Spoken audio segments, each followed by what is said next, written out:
take a moment, wherever you are right now, to let the day go. Let it go the way you let go of something you have been carrying for too long, not with effort, not with ceremony, but simply by allowing your hands to open and your arms to lower, and the weight of it to pass from you without ceremony and without grief. Feel the surface beneath you. Feel how patient it is, how solid, how entirely without expectation. It is simply there, holding you up in the way that good things hold us up, quietly, without asking to be thanked. Your shoulders can drop now. They may not have needed permission, but here it is anyway. Let them fall to wherever they naturally want to be.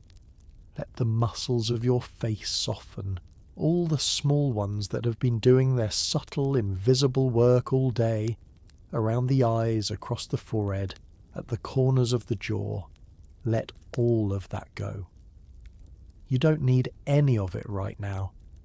Breathe in slowly. Let the breath fill you from the bottom up, the way water fills a vessel, the way warmth fills a cold room when the fire has been going for an hour, and the stone walls have begun to absorb the heat and give it back. Let the breath fill your belly first, then your chest, all the way up to your collarbones, and then let it go, long and slow and complete, like smoke rising from a low fire on a perfectly still evening, curling upward and thinning and dispersing into the dark without hurry and without destination.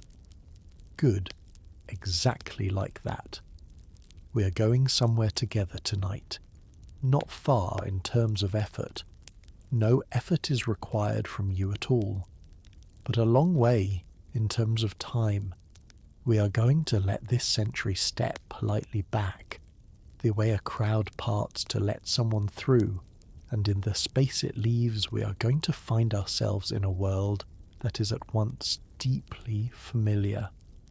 People needed warmth, people needed food, people loved and feared and told each other stories in the dark, and profoundly, wonderfully strange. We are going to the Middle Ages. Not to the version of the Middle Ages that lives in paintings and tapestries and the grand narrative histories, the version populated by armoured knights and solemn clerics and kings making fateful decisions in high-windowed rooms. We are going somewhere more interesting than that. We are going to the edges and margins of that world, to the stories that fell into the footnotes of the chronicles, and the brief astonished entries in the legal records, and the small bewildered parentheses of the monastic histories, the stories that the medieval world itself sometimes looked at with its head slightly tilted, in the way that you look at something that you cannot quite account for. This was a world that was serious about very specific things. It was serious about God, and about the processes by which God's will could be discerned and enacted in the human world. It was serious about hierarchy, about the proper order of things from the divine at the top to the earthly at the bottom, and about the consequences of disrupting that order. It was serious about law and procedure, about the importance of doing things in the right way, in the right sequence, with the right witnesses and the right words. It took these things with the seriousness that produced sometimes an application of its most rigorous tools to situations that those tools were not quite designed to handle, and then there were the things that happened, the things that did not fit the framework, the dancing woman who could not stop, the egg in the wrong place, the dead man who needed to be addressed, the children who walked toward the sea. These things arrived in the medieval world, and the medieval world looked at them and reached for the best understanding available, and the understanding was sometimes magnificently inadequate, and the inadequacy is what we are here for tonight. not to laugh at it exactly, but to sit with it, to feel the particular quality of a world doing its sincere best with tools that were not quite sufficient, which is an experience that is not as foreign as it might seem. There are 10 of them tonight. 10 stories from the medieval world that are so genuinely, improbably, completely strange that knowing what we know about human psychology and the history of medicine and the particular framework of assumptions through which medieval people understood their world, even with all of that context available to us, these stories remain stubbornly and fully astonishing. They do not resolve into sense if you apply enough knowledge. They simply remain what they are, extraordinary things that happened. They are not loud stories. None of them requires alarm. They are the kind of strange that settles over you slowly, the way mist settles in a valley on a quiet evening, the way the strangeness of a dream becomes apparent only gradually as you lie there in the first minutes of waking, and the dream is still very present, and you think, that was not quite a normal thing to dream. Let your eyes close if they want to.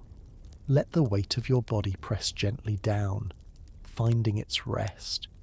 Let the sounds of whatever is around you become background, just the texture of the world continuing which does not require your attention.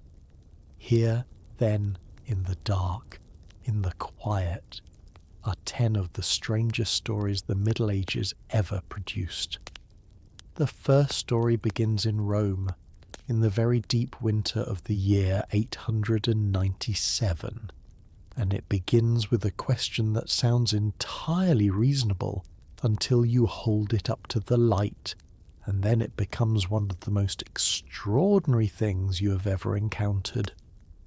The question was this: can a dead man be put on trial? The person asking it was Pope Stephen VI, and his answer, which he acted upon with the full authority of his office and the full ceremonial weight of the medieval church behind him, was yes. To understand what followed, you need a small amount of context about what came before, delivered gently, in the way of things you are hearing late at night when the mind is not in the mood for complicated geopolitics, but appreciates enough background to understand why something happened. Pope Formosus had died in April of 896. He had been pope for 5 years. His papacy had been conducted in the storm of 9th century Roman politics, which was a storm of almost continuous intensity. The papacy in this period was a prize fought over by rival Roman aristocratic families and by the political ambitions of Frankish and Italian rulers, and the man who sat on the throne of St. Peter sat on something considerably less stable than a throne. Formosus had made decisions. He had crowned an emperor. He had ordained clergy. He had made alliances and judgments and pronouncements that affected the power and property and religious legitimacy of many people, and some of those people were furious about it. Stephen VI was one of the men who benefited from those furies, or who channeled them, or who was their instrument. The chronicles are not entirely clear about which, because the chronicles of 9th century Rome were written by people who were themselves part of the same entangled politics and had their own interests in how the story was told. What is clear is that Stephen VI had the power and the desire to use it, and a plan. The plan was to put the previous pope on trial for crimes against the church. The crimes were real enough, in the sense that they were genuine accusations with specific content: perjury, unlawful assumption of the papacy, violation of canon law in performing episcopal ordinations in a diocese to which Formosus had not been properly assigned. These were not trivial charges. In the ecclesiastical law of the period, they carried serious weight. The problem was that Formosus was dead. Had been dead, in fact, for approximately 9 months by the time Stephen was ready to proceed. Stephen's solution to this problem was the one that makes this story what it is. He had the body dug up. Imagine for a moment what was involved in this decision and in its execution. The tomb of a pope in 9th century Rome was not a casual thing to open. The paperwork, metaphorically speaking, was considerable. The practicalities were considerable. And then there was the body itself, which had been in the ground for 9 months, which was a winter in Rome, which was cold but not cold enough to entirely arrest the processes that 9 months will produce in a human body that is no longer alive. The body of Pope Formosus was exhumed and brought to the court. It was dressed. This is the detail that people, on hearing the story for the first time, sometimes have to ask to be repeated. The body was dressed in full pontifical vestments, the white cassock, the red mozzetta, the pallium, the fisherman's ring on what remained of the right hand. It was dressed as a pope, in the full formal clothing of the office it had held, and it was placed in a chair at the front of the courtroom.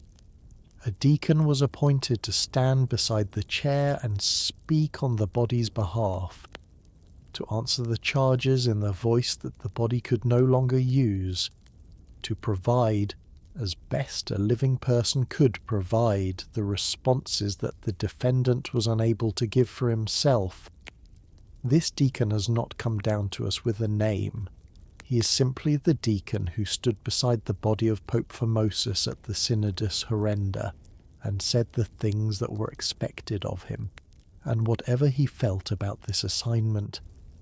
And he must have felt something, must have spent the evening before the trial in a state of mind that we can only dimly imagine. He is recorded only by his function and not by his humanity. The trial was called, in the Latin that all such proceedings required, the Synodus Horrenda, the horrible synod. Even the people at the time could not avoid naming it for what it was.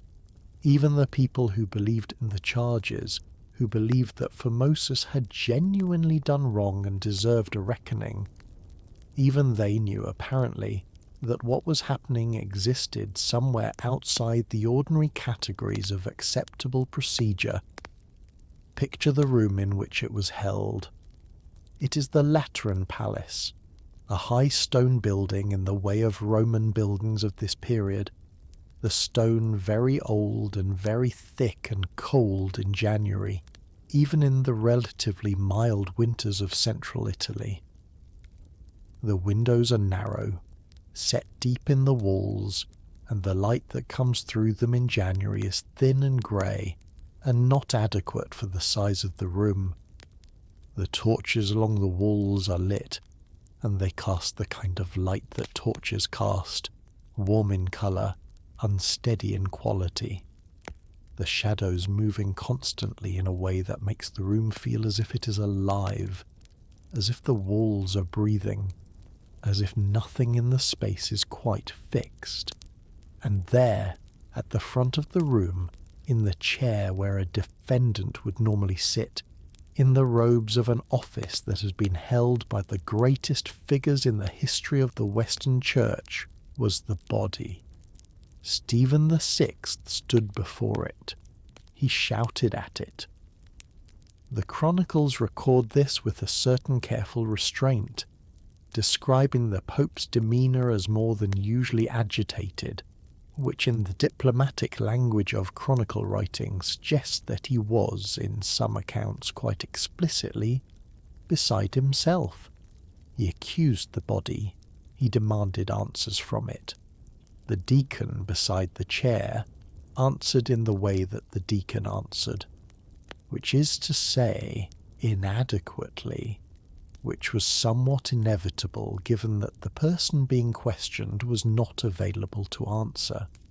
The outcome was not in doubt before it began, because these kinds of proceedings never have outcomes that are in doubt before they begin, for Moses was found guilty.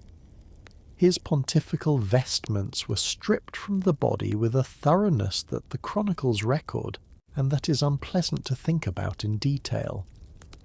3 fingers of his right hand were cut off, the fingers used to perform blessings, the fingers that in the medieval understanding of episcopal and papal authority were the physical instruments of the most sacred acts of the office. These fingers were thrown away. The body was thrown into the Tiber. Rome, which had been watching all of this with an expression that contemporary accounts suggest, was the expression of a city that has seen a great deal, and thought it had seen everything, and has now discovered that it had not, responded within the year. Stephen VI was himself overthrown. He was stripped of his vestments, which has the quality of poetic justice under the circumstances, and thrown into prison and strangled. The body of Formosus was recovered from the Tiber. A monk pulled it from the river, was reburied with full honours by a pope who declared everything that Stephen had done invalid. Every ordination that Formosus had performed, which Stephen had voided, was restored.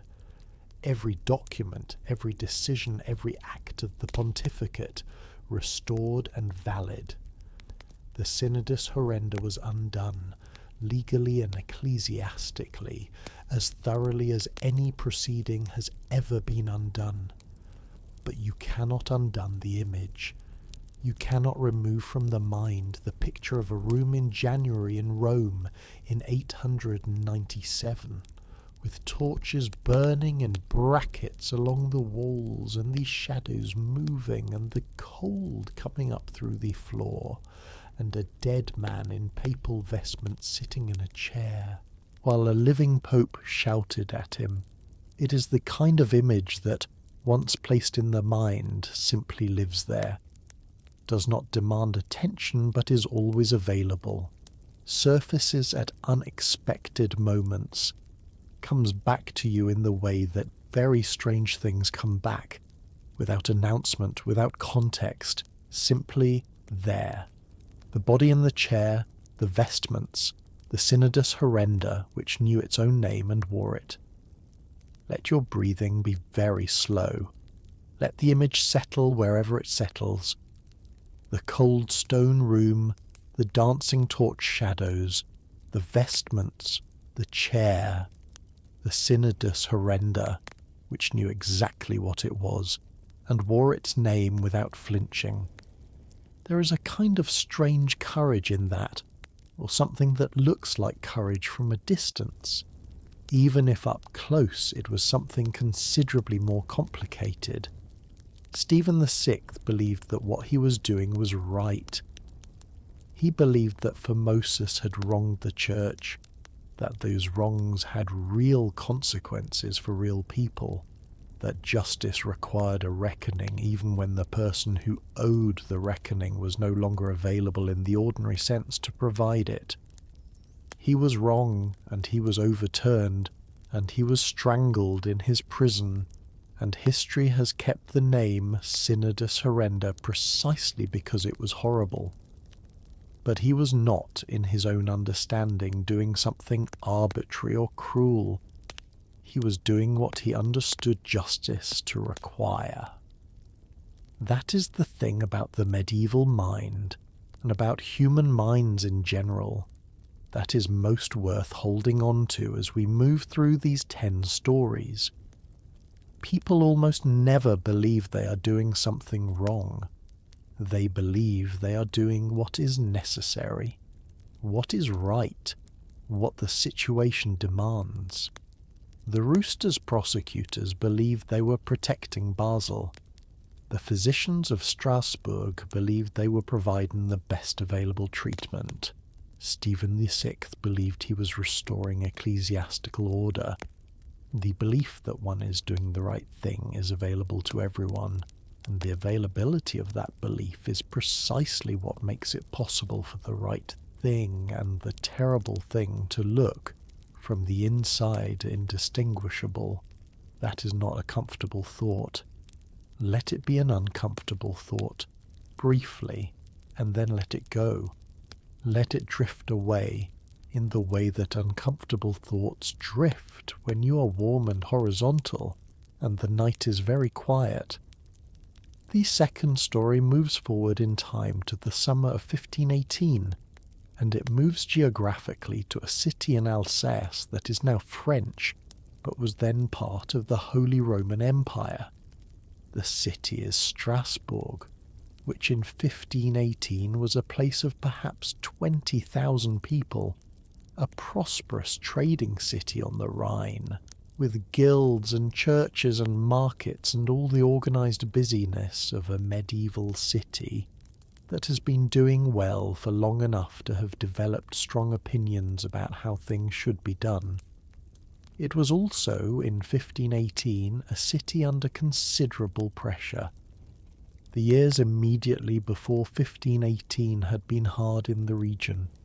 Crops had failed, disease had passed through, the usual combination of natural and political pressures that the medieval and early modern world delivered with such relentless frequency had left the population with a level of cumulative stress that we, looking back, can recognize as significant even if the people living through it had no framework for understanding stress as a category of threat. Into this city in July of 1518, on a summer day that was warm and ordinary in every other respect, a woman stepped out into a narrow street and began to dance. Her name was Frau Trophäa. That is nearly all we know about her as a person. Her name, the street she lived on, the day she began, what she looked like, what her life had been before this day, what was going through her mind as she stood in her street and her feet began to move. None of this is recorded. She is a name attached to an event, which is often the way with the ordinary people who find themselves at the centre of extraordinary things. She danced through the morning. The neighbours saw her. Some of them stopped to watch, the way people stop to watch something unusual in a street, then continued about their business. She was still dancing when the morning was over and the afternoon was beginning. She was still dancing when the afternoon became evening and the summer light started to shift toward the long, golden quality of a summer evening in the north of France, that particular warm-sided light that makes everything look slightly more significant than it normally does. She danced through the evening and into the night. She was still dancing when the night became the following morning. She could not stop. This is the thing that turns the story from an anecdote about an unusual woman into something that does not fit easily into any category. She could not stop. She was not dancing because she wanted to. She was not dancing because she had made a decision to dance.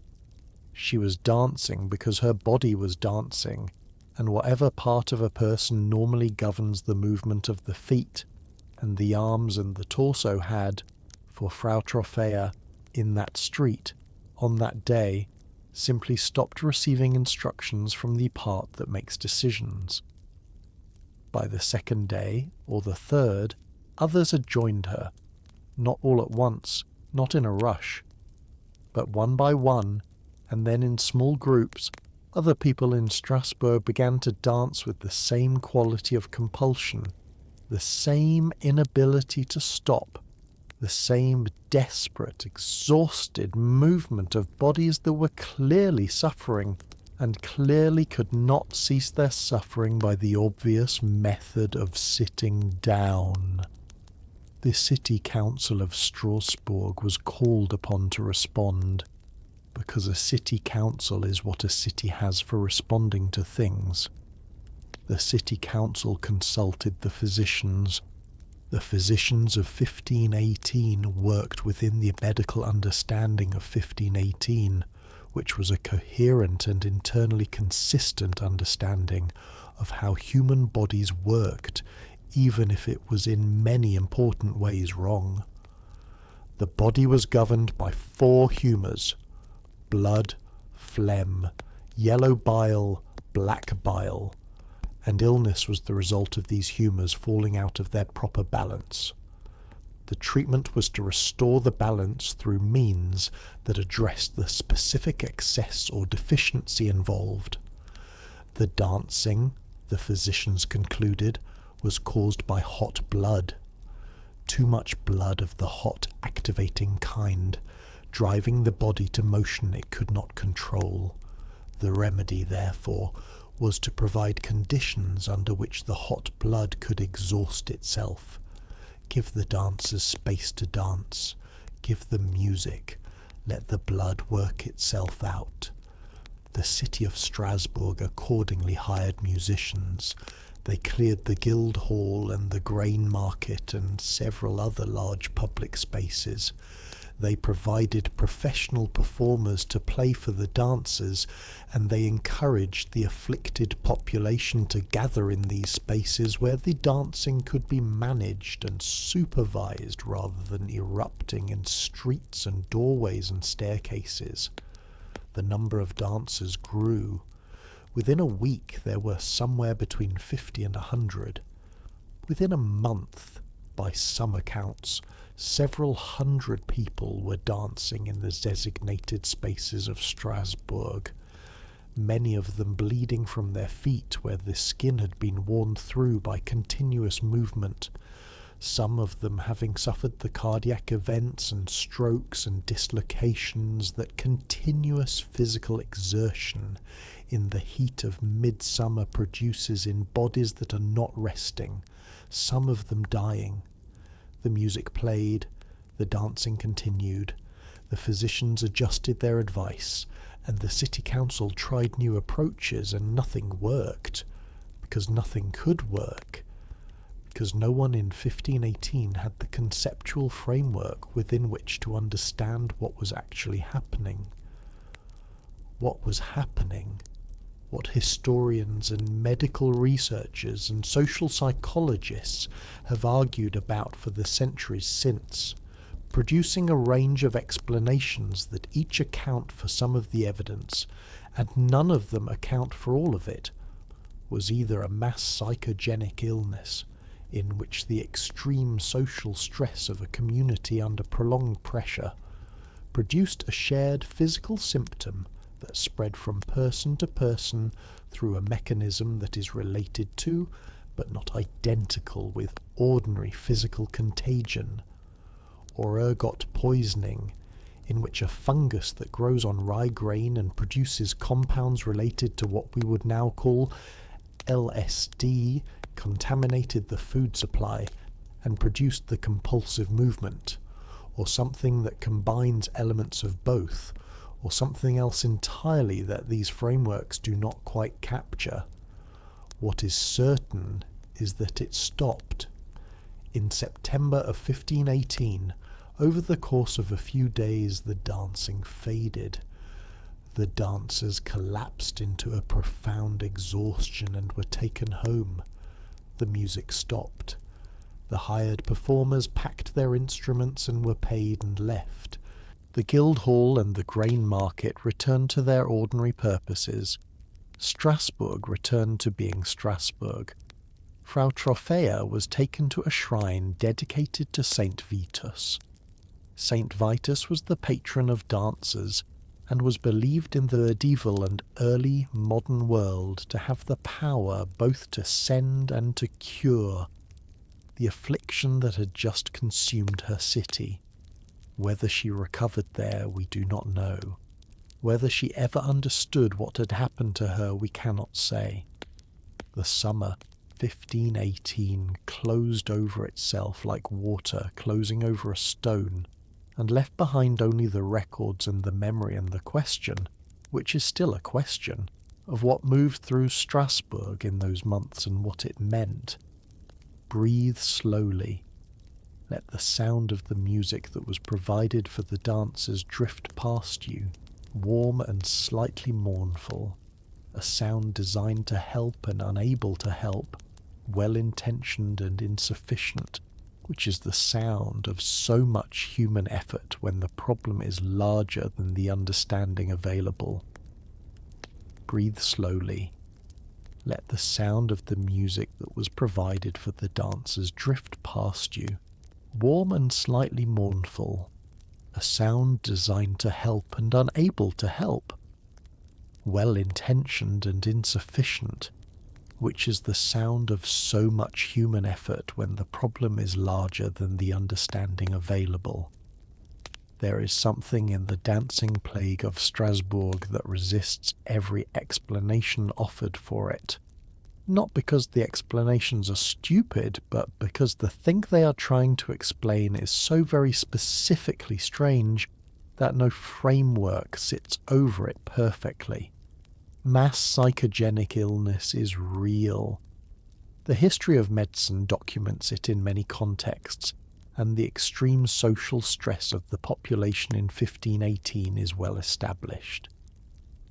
Ergot poisoning is real, and does produce convulsive and compulsive symptoms in people who consume contaminated grain. Both of these things are true, and yet the specific image of Frau Trophäa remains. A woman in a street on a summer morning, and then the morning is over and she is still moving, and then the day is over and she is still moving, and the neighbours have gone home to their suppers and come back the next morning, and she is still moving, and something in the word still has accumulated a weight by this point that no amount of medical history quite lifts from it. She was still dancing. She was still going. She had not stopped. Whatever was happening in Frau Trophäa's body in that street in Strasbourg in July of 1518, it had the quality of something that would not take no for an answer. And that quality, that unstoppable forward motion of a body doing something the person inside it could not control, is a quality we recognize even if we cannot name it, even if we cannot account for it, even if we cannot explain why a body would do that to itself and to the person who had to live in it. We recognize it because we have bodies, and bodies have their own logic, and sometimes the body's logic and the person's intentions are not the same thing. We know what it is to lie very still wanting desperately to sleep and to feel the wakeful mind running and unable to stop. We know what it is to find yourself somewhere you did not intend to be, doing something that started without a decision. We know in small and ordinary ways what it is when the body does not quite consult the person. Frau Trophäa's version of that knowledge was extreme and terrible and lasted for days. And then it stopped, and she did not choose when it stopped, any more than she had chosen when it started. The third story is conducted in a courtroom. The medieval world's relationship with formal legal procedure is one of its most interesting and most consistent features. The commitment to process, to evidence, to the weighing of arguments according to established rules, even when the defendant was a pig or a caterpillar, or, in the case we're about to visit, a rooster. The rooster of Basel came before a court in the city of Basel in Switzerland in the year 1474, charged with a crime that was, at the time, considered not merely unusual but genuinely threatening. The crime was this: the rooster had laid an egg. Now, roosters do not lay eggs. This is one of the more settled biological facts available to both medieval and modern observers. requiring no sophisticated instrumentation to confirm. A rooster is a male bird, and male birds do not produce eggs. The rooster of Basel had, by whatever biological anomaly, the most likely explanation is a hormonal condition that occasionally occurs in domestic fowl, causing a degree of ambiguity in secondary sexual characteristics, produce something that the people of Basel were absolutely certain was an egg, and that they were absolutely certain represented a serious problem. The problem was this: an egg laid by a rooster in the belief system of 15th century Europe was the precondition for the hatching of a basilisk. The basilisk was not a vague threat or a symbolic danger.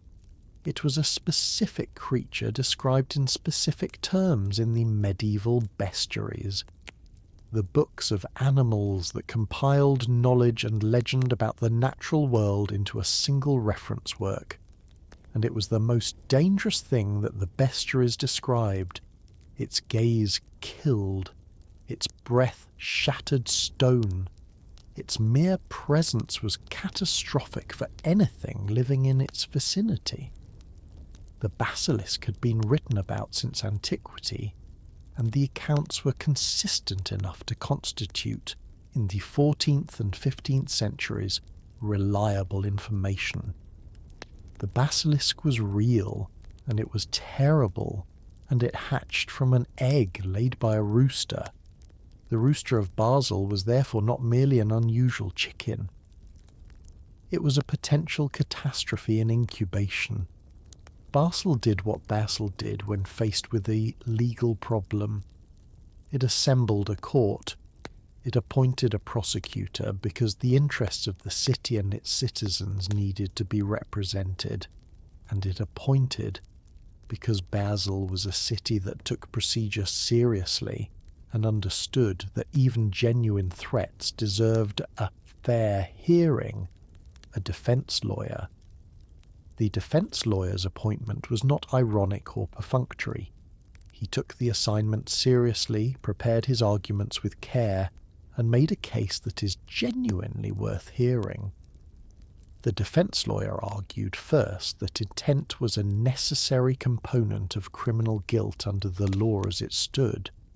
An entity that could not form intention could not, in the relevant legal sense, have committed a crime. The rooster had not intended to lay an egg. The rooster was incapable of intention in any philosophically meaningful sense. The egg, whatever its biological origin, was not the product of a deliberate criminal act, and therefore could not give rise to criminal liability. He argued, second, that the connection between the egg and the basilisk was a matter of theological and natural philosophical assumption rather than proven fact, and that criminal punishment should not be based on what might happen rather than what had happened. These were not bad arguments. They would not be bad arguments today. They are, in fact, quite recognizable as arguments.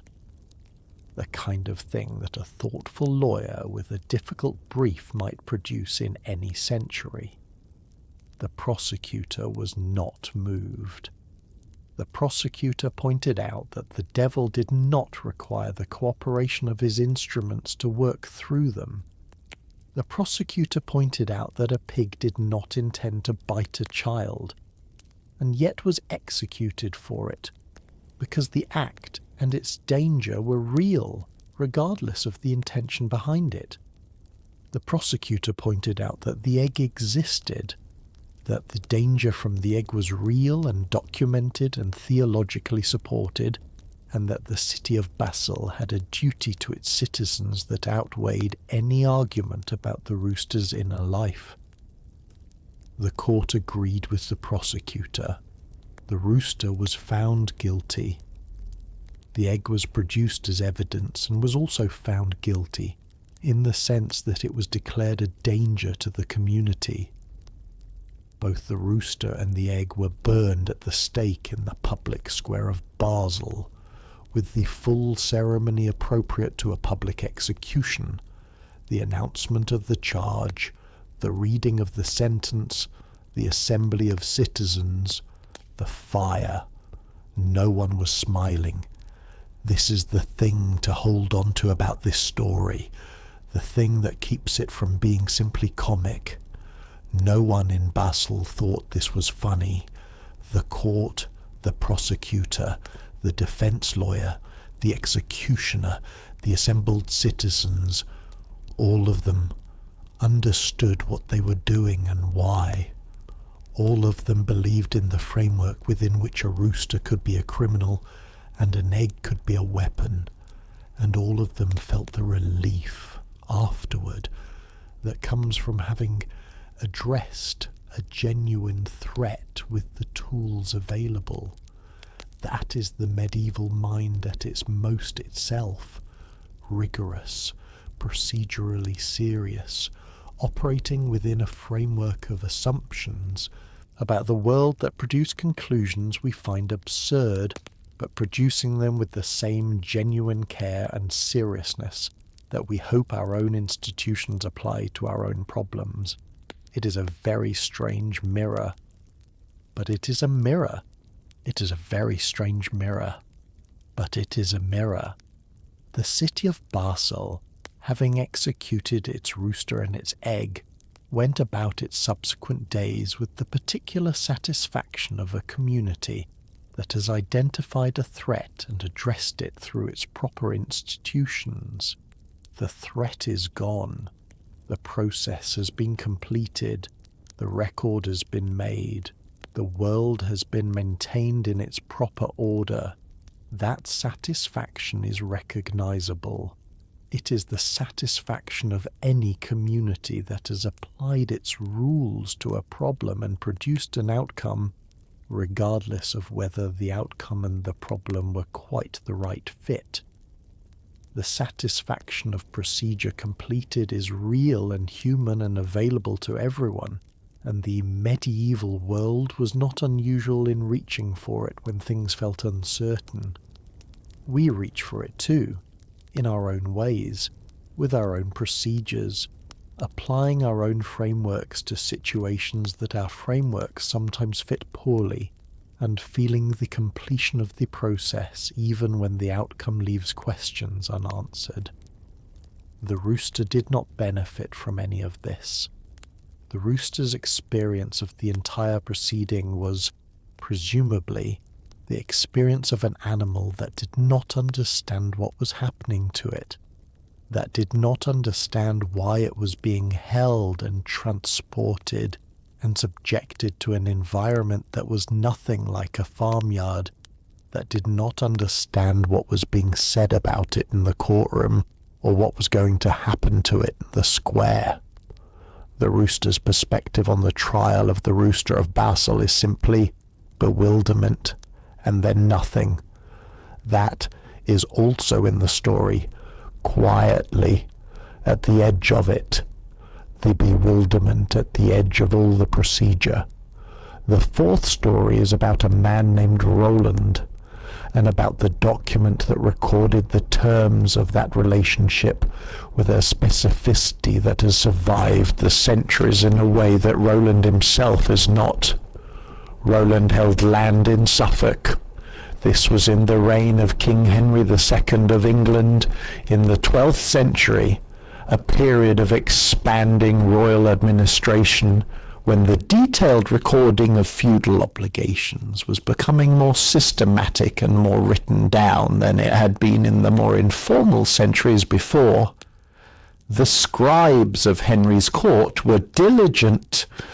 They recorded what was owed to the crown, by whom and when and in what form, and they did so with the thoroughness that was the great administrative achievement of the 12th century.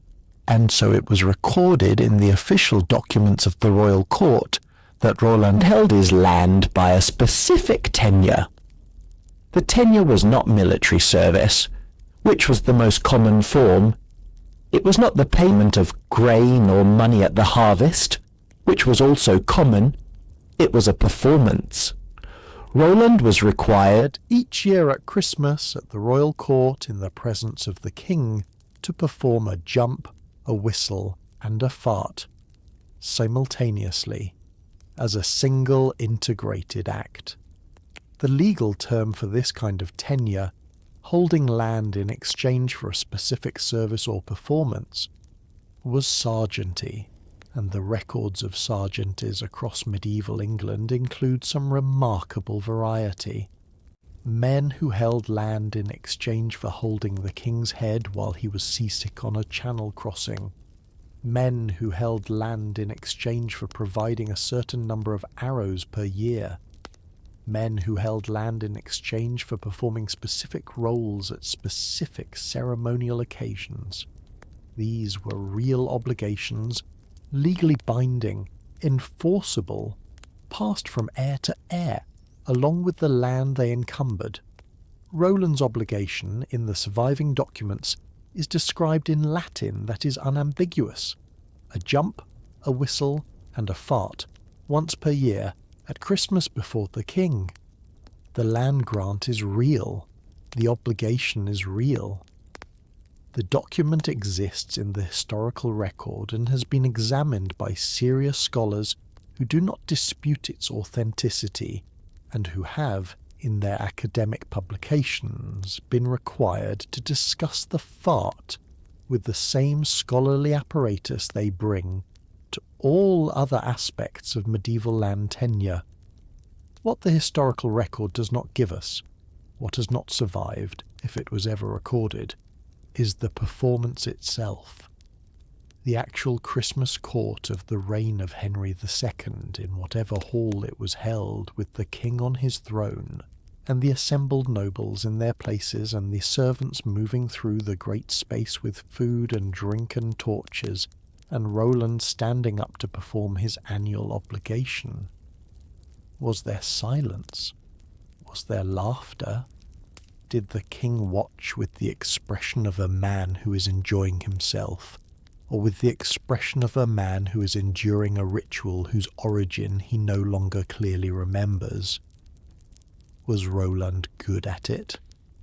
Was the simultaneous execution of the three required elements, the jump, the whistle, the fart, achieved with the professionalism of a man who had been doing this every Christmas for 20 years, or with the slightly nervous quality of a man who was aware that his continued land tenure depended on it?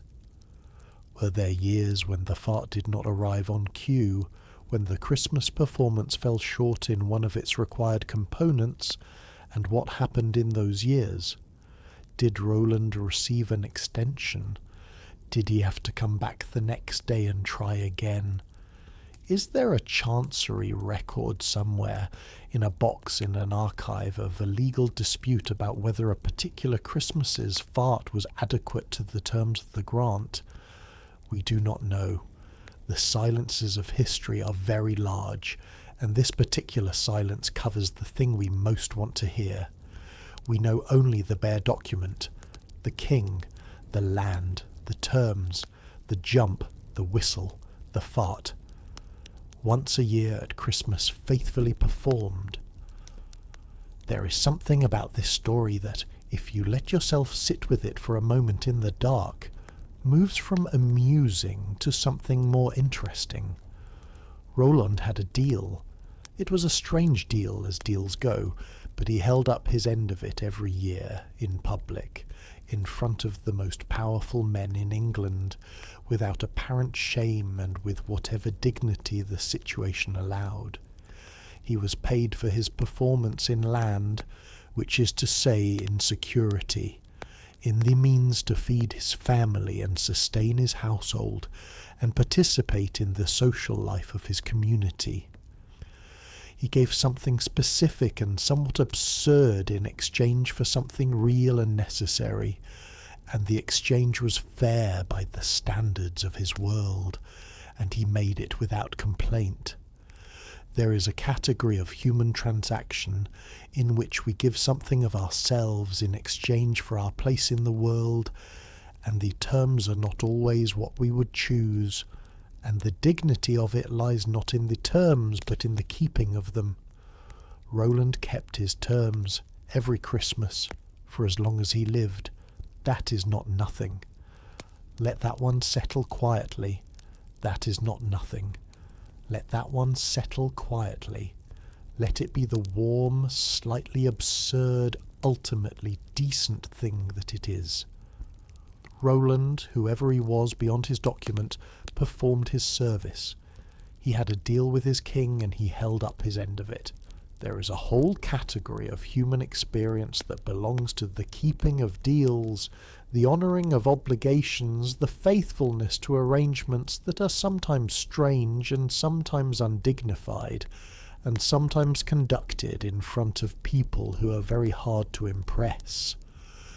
Roland did his thing in front of the most powerful men in England once a year, for however many years he lived.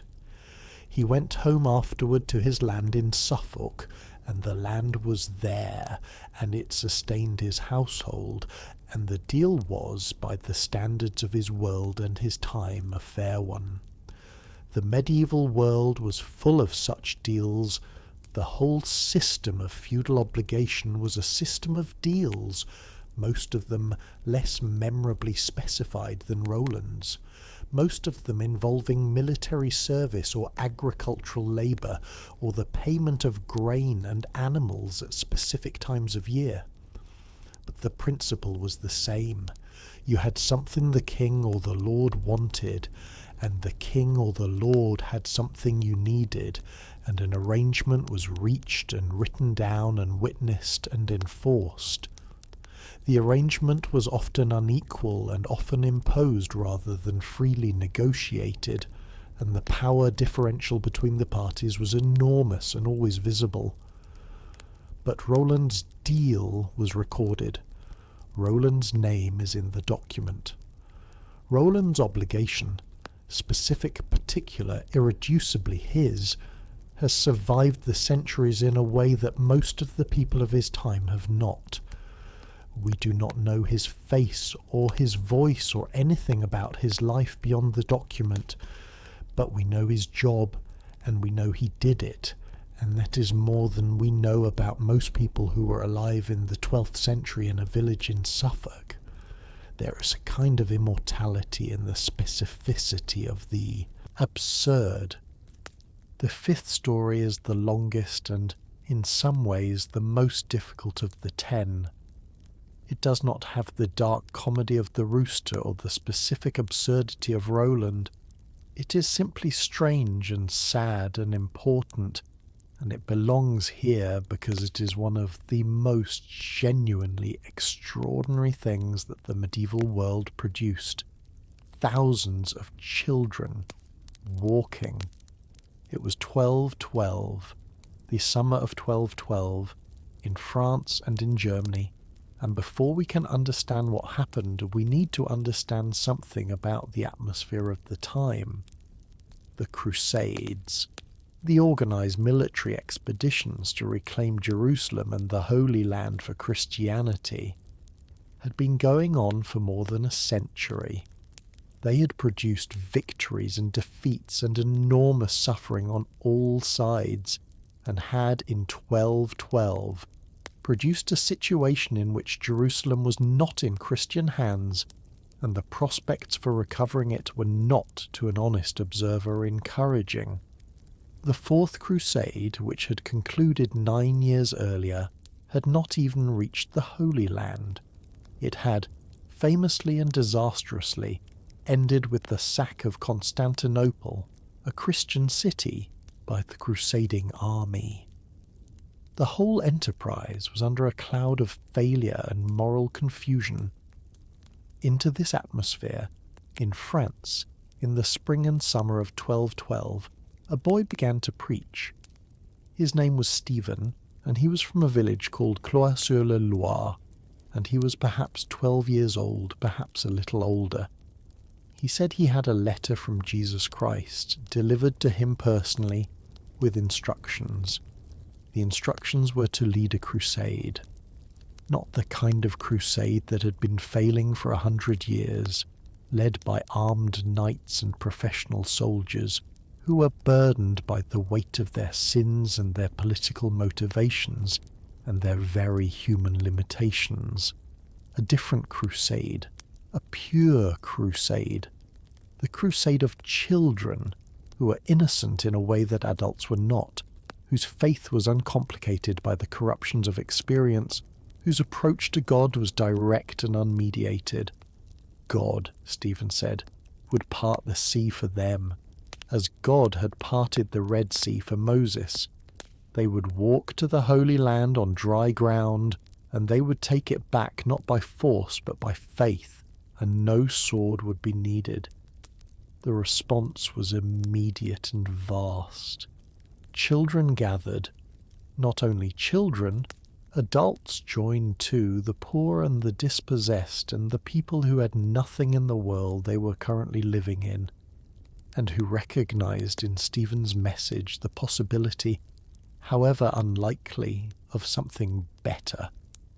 But children came in enormous numbers from across France, from villages and farms and the outskirts of cities, walking toward Stephen, joining the procession that was forming around him, filling the roads of France with a movement that no one had quite seen before, and that the watching adults, the lords and the bishops, and the people along the roadsides who watched the procession pass, could not quite account for.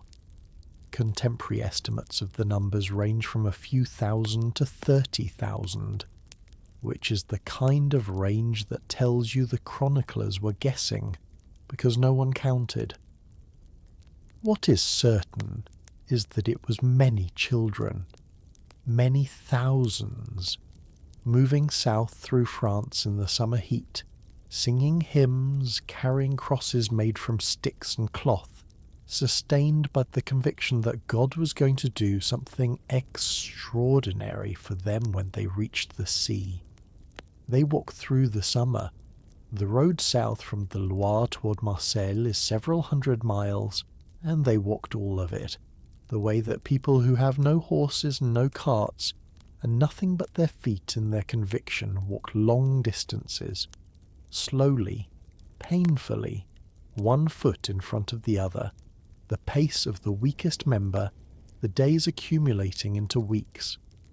Some of them fell by the road, some turned back, some were taken in by villagers along the way, fed and sheltered and quietly persuaded that home was better. But the core of the movement, the committed thousands who had given themselves to the thing completely, reached Marseille. They walked to the edge of the sea. They stood at the water's edge and they waited for it to part. The sea did not part.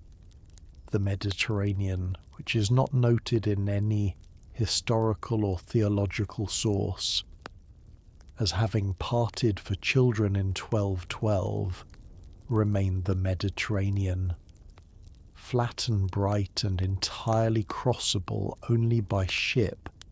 It offered no dry ground, no miraculous passage, no evidence that the plan had been correctly understood. The movement broke apart at the water's edge. Some returned north, and some were taken aboard ships by merchants who were not going to the Holy Land, and some, in accounts that are disputed, that may be legend and may be true, were taken by merchants who were slave traders and who delivered them not to Jerusalem but to North Africa. What happened to Stephen of Cloyes after the movement dissolved is not recorded with any certainty. He disappears from the historical sources as abruptly as he appeared in them. He was a boy from a village who had a vision or a voice, or a need so great that it expressed itself as a vision, and he followed it with the complete commitment of someone who had never been taught to doubt the things that came to him with that quality of certainty. And he was wrong about the sea, and after that the record goes quiet. Simultaneously in Germany, a separate movement led by a boy named Nicholas of Cologne followed a parallel course. Nicholas gathered his own procession and marched them not south through France, but south toward the Alps, and through the Alps and down into Italy, toward the Mediterranean coast. The Alps in summer are crossable. They are not comfortable, and the crossing has a cost, and the cost was paid in lives, in children who did not survive the mountain passes, and in adults who fell and were left by the road because the procession could not stop for everyone who could not continue. Nicholas's survivors reached the Italian coast. The sea there also did not part. The port cities of Italy were not interested in providing free passage. Nicholas's movement dissolved in the heat of the Italian summer, and Nicholas himself disappears from the record, like Stephen, in the silence that follows a large and earnest and completely unsuccessful thing. There is a story, almost certainly legend, almost certainly a later addition to a tale that was already extraordinary enough, that the children who reached Genoa were offered passage by 7 ships, provided by 2 merchants whose names the legend has preserved, Hugh the Iron and William the Pig. The ships in the legend did not go to the Holy Land. 2 of the 7 sank. The others landed in North Africa, where the children were sold into slavery. This part of the story cannot be verified. The names Hugh the Iron and William the Pig have the quality of names that are too perfectly villainous to be real. The quality of names that get assigned to the villains of moral tales because they sound like what a villain's name should sound like. The verified record does not support the specifics of this ending, but the verified record does support the beginning. The children walked. Thousands of them.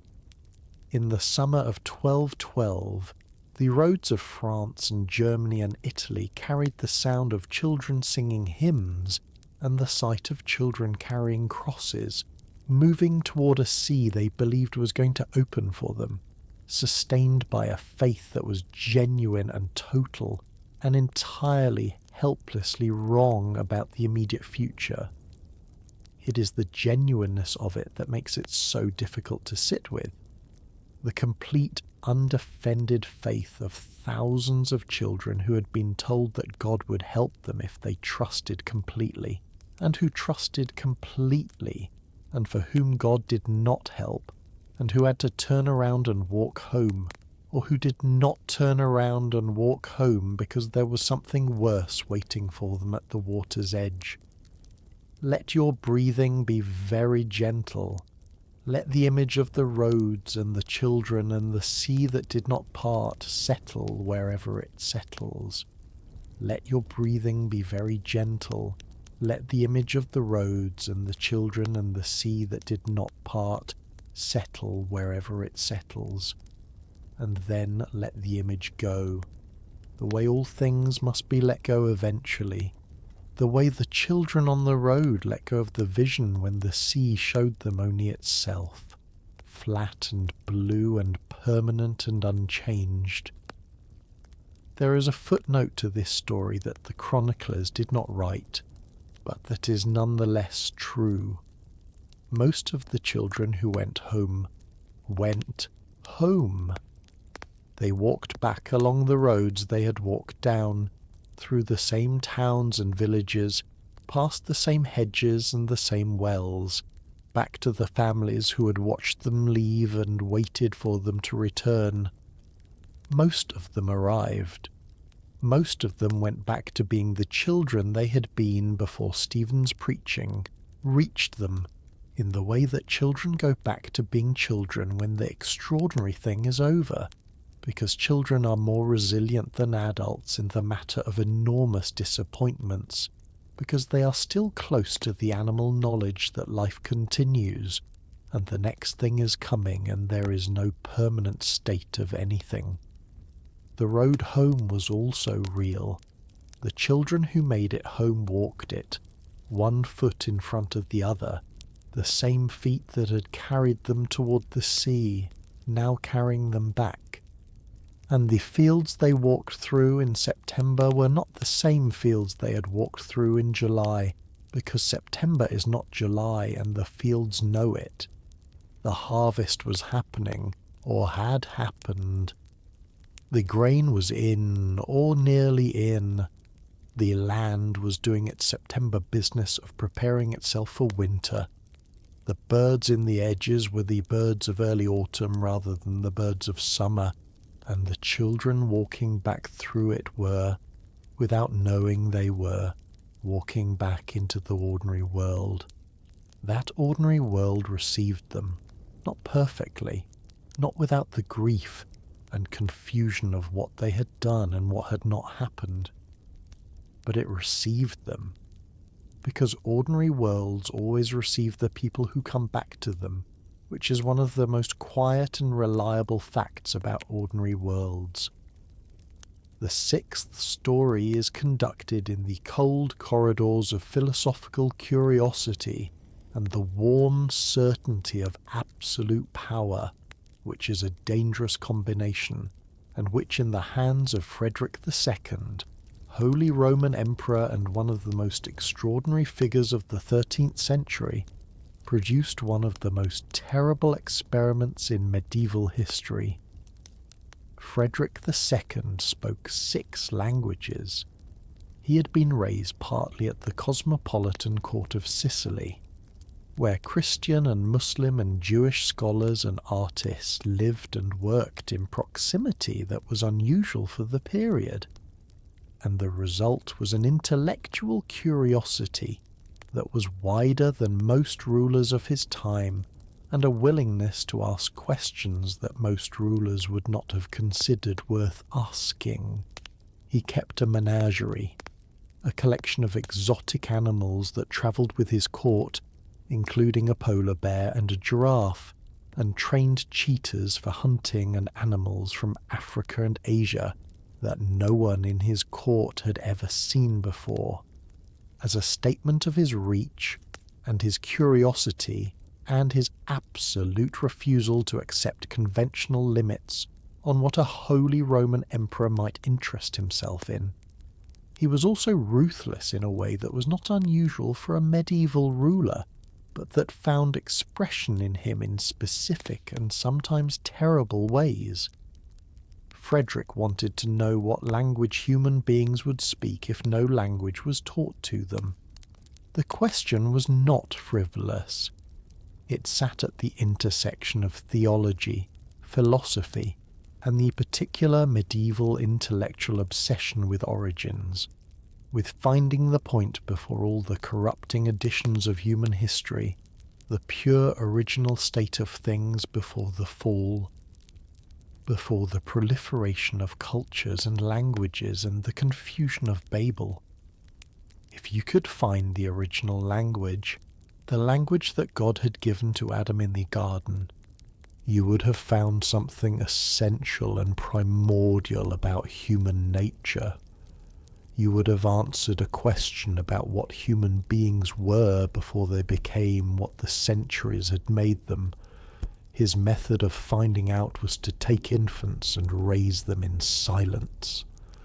The nurses who cared for the children were instructed to provide everything physical, feed the children, bathe the children, keep them warm, keep them healthy, meet every bodily need with complete attentiveness, but speak no word to them, sing no song, make no unnecessary sound in their presence, provide no voice, no address, no communication of any kind that was not strictly necessary for the physical care. Frederick wanted to see what language emerged on its own from the uncontaminated ground of an uninfluenced human mind. The chronicler Salimbene di Adam, who was a Franciscan friar and a contemporary, records what happened. The children did not produce a language. The children, without the sound of voices addressing them, without the warmth of being spoken to and sung to and cooed over in the way that adults instinctively address infants, without the particular quality of human attention that is expressed through voice, the children died. Salimbeni says they could not live without the joyfulness of the face and the blandishments and the loving words of their foster mothers. What Frederick had discovered was not the language of Adam. What he had demonstrated at terrible cost was that human infants require more than food and physical care to survive. They require the voice of another person addressing them. They require the particular quality of attention that is expressed through a face moving and speaking and responding to their responses. They require, in short, love, or at least the behavioural correlates of love, the specific actions that loving care produces, the things that loving caregivers do without thinking, because they are simply what you do with a baby. Without it, infants fail. They stop eating, they stop growing, they stop. The mechanism by which this happens is not fully understood even now, though it has been documented many times in many circumstances over the centuries since, and the condition has been given a name: failure to thrive, that attempts to describe in clinical language something that is very simple and very absolute. A human being in its earliest and most vulnerable state needs as urgently as it needs food or warmth to be addressed, to have a voice reach it, to be seen. Frederick II, seeking the original language of humanity, had instead found its original need. Whether he understood what the experiment had discovered, whether he applied the conclusion to any revision of his understanding of human nature, the sources do not say. He continued to be the kind of ruler he had always been. He continued to ask questions that most people did not ask. He died in 1250, leaving behind a record of intellectual curiosity and political ruthlessness that his contemporaries and all subsequent historians have found impossible to resolve into a single judgment. The experiment is not fully verified. Salimben is not always reliable, and the account has some features of the moral tale, the story told to illustrate a point, which makes some historians cautious about treating it as straight history. But the thing it illustrates, regardless of whether the specific experiment happened as described, is true. The psychological truth is documented across centuries of observation and has been confirmed in the most rigorous modern research available. Love is not a luxury of infancy, it is a nutrient, as necessary as milk. Breathe very slowly, let the weight of that settle. Breathe very slowly, let the weight of that settle. Frederick II was, by the standards of the medieval world, an extraordinary man. He was not a simply cruel man. His curiosity was genuine. His intellectual range was genuine. His interest in the world beyond the boundaries of his own culture and faith was genuine and produced real achievements in scholarship and diplomacy that his contemporaries and his successors benefited from. He was the kind of person who reads widely and asks difficult questions and refuses to accept the comfortable answer when the uncomfortable one is more likely to be true. And he was also capable of this, of taking infants and subjecting them to an experiment that killed them in the service of a question that was in itself a good question. The question about the original nature of human beings, about what we are before the shaping of culture and language and experience, that question is still being asked by cognitive scientists and developmental psychologists and philosophers with the full arsenal of modern non-fatal research methods. The question did not die with Frederick's experiment. It was a real question then, and it is a real question now. But the method is what the experiment is remembered for, and the method is what the experiment deserves to be remembered for. Frederick had the power to impose the experiment. Frederick had the certainty that what he wanted to know was worth the cost of finding out. Frederick had the particular combination of intellectual ambition and absolute authority that produces, in its most characteristic expression, the willingness to apply the resources of power to the satisfaction of curiosity without adequate consideration of what the resources of power, in this case, actually were. What they were was babies. The resources Frederick applied to his experiment were babies, and the babies, as Salim Bean records with the simple plainness of a man, stating a fact that does not require elaboration, could not live without the joyfulness of the face and the blandishments and the loving words of their foster mothers. They needed to be spoken to. They needed to be seen. They needed the voice of another person reaching them in the dark and saying, "Here, here, I am here." They needed, in other words, exactly what you're hearing right now. The seventh story returns to the courtroom, and it expands the subject of medieval animal trials from the specific case of the Basel rooster to the broader and even more remarkable panorama of the medieval world's commitment to applying formal legal procedure to non-human defendants. Pigs were tried, rats were tried, caterpillars, beetles, eels, flies, dolphins, moles, and at least one inchworm were subjected, in various jurisdictions across medieval and early modern Europe, to the full weight of legal process. Defense lawyers were appointed, evidence was heard, judgments were delivered, sentences were carried out. The records of these trials exist in the archives and have been studied by legal historians and by the small and dedicated group of scholars who have made the medieval animal trial their particular area of expertise. The pig trials were the most common and the most serious in their subject matter, because pigs in medieval towns were genuinely dangerous. The medieval pig was a different creature from the domesticated modern farm pig. Larger, more aggressive, semi-feral in the way that animals kept loosely and fed on scraps become semi-feral, capable of real violence and occasionally capable of killing.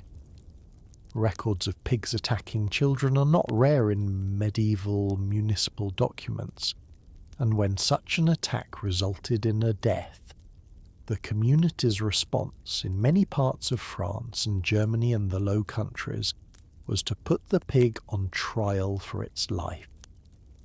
The trial in Falaise in 1386 is one of the best documented. A pig had killed and partially eaten a child. The pig was arrested, which is to say, it was removed from its owner's custody and placed under the care of the court, which involved specific practical challenges that the records do not quite explain. It was tried before the local court, with a proper presentation of the case against it. It was found guilty of murder, and it was executed in the manner reserved for convicted murderers. It was hanged in public in the central square of Falaise. But before the execution, the pig was dressed in human clothes, a jacket, trousers, gloves on its trotters.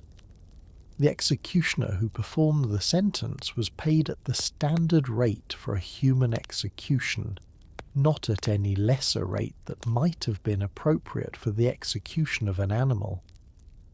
The full ceremony of a public execution of a human criminal was applied to the pig, from the announcement of the charges to the reading of the sentence to the assemblage of the public to witness the justice being done. The purpose of this was not mockery, The purpose was the opposite of mockery. The community was saying through the ceremony that the death of the child mattered enough to demand the full weight of their institutions, that the processes of justice existed to address wrongs, and a wrong had been done, and the wrong would be addressed completely and formally, regardless of the nature of the entity that had done it. The pig in human clothes was being treated as a moral agent, because treating it as a moral agent was how the community processed and closed the grief and the anger of a child's death. There were also, in a category that requires its own paragraph, the ecclesiastical trials of insects. The church courts of the medieval and early modern period had jurisdiction over matters that affected the spiritual and communal life of Christian communities, and crop destruction by insects was understood to fall within this category, not because the insects were Christian, obviously, but because the crops were God's provision for his people, and the insect's destruction of those crops was therefore an interference with divine order that could be addressed through divine law. Insects were summoned to appear before ecclesiastical courts, the summons delivered by the reading of formal notices in the fields where the insects were active, which has the quality of a formality performed with straight-faced seriousness by people who understood that insects did not read notices, but who required the notice to be given anyway because procedure required it. The insects, as a rule, did not appear. They were therefore tried in absentia, which was a recognized legal procedure for defendants who failed to respond to a summons. They were argued about. The defense attorney appointed for the insects would sometimes argue that the insects were God's creatures performing God's design, and could not be held liable for natural behavior, which is a better argument than it might sound. And they were generally found guilty and excommunicated or anathematized or cursed with various ecclesiastical penalties, and then, on several recorded occasions, the crops recovered. Whether this was coincidence, the end of the natural life cycle of the relevant insect population, or improved weather, or the resilience of the plants themselves, or whether it was something else, the communities concerned did not feel the need to investigate. The church had acted. The insect had been addressed. The crops were better. The process had worked. The medieval animal trial is in some ways the most clarifying lens we have on the medieval mind. It shows us with unusual clarity how seriously that mind took the connection between right action and cosmic order. How genuinely it believed that the processes of justice were not merely human conventions, but participations in a divine structure. How completely it refused the idea that some things were too small or too strange to be beneath the dignity of formal attention. Within that framework, everything made sense. Without the framework, everything looks like what we see when we look at it from the outside. A courtroom, a pig, a very formal proceeding, an utterly bewildered defendant. Both of those things are true at once. They have always been true at once. Both of those things are true at once. They have always been true at once. The insect trials deserve a moment of their own, separate from the pig trials, because they have a quality that is different in kind, less serious in their subject matter, more philosophical in their implications, and featuring one of the finest examples of medieval legal imagination available to us. The bishop who excommunicated the caterpillars of his diocese did so within a framework that was entirely coherent. The caterpillars were destroying crops. The crops were God's provision for his people. The caterpillars were therefore interfering with divine provision, which was a matter within the jurisdiction of the Church. The Church's most powerful tool for addressing such interference was excommunication, the formal removal of an entity from the Christian community and its protections. The fact that the caterpillars were not members of the Christian community in the first place, and therefore could not in any meaningful sense be removed from it, was addressed by the defence lawyers appointed for the caterpillars, and the caterpillars did have defence lawyers because the medieval church took procedure seriously even when the defendant was an insect. In exactly those terms. You cannot excommunicate something that was never communicated. The defence was logically impeccable. The court generally found in favour of the prosecution anyway, on the grounds that the court had jurisdiction over the bishop's diocese and what happened within it, which included the crops and what was eating the crops, and that the church's authority was broader than the narrow question of whether the caterpillars had ever been baptized. There is something about this reasoning that is, honestly, not entirely wrong. The church was claiming a kind of jurisdiction over the natural world, over what happened to the people of the diocese and the land that sustained them. That was broad and ambitious, but that also expressed a genuine commitment. We are responsible for this community, for these people, for what happens to them. When the crops fail, it is our failure too, and we will use every tool available to address it. The tool was wildly inappropriate to the problem, but the commitment behind it was real, and the crops did get better. The caterpillars did diminish, for whatever reason, and the bishop's diocese returned to something like agricultural normalcy, and no one was in a great hurry to investigate why. The eighth story concerns a rumour, a story that circulated through the medieval world for several centuries, that was written down in serious chronicles by serious historians who saw no reason to doubt it, that was repeated in universities and monasteries and papal courts with the gravity appropriate to matters of significant historical and theological importance. The rumour was that one of the popes had been a woman.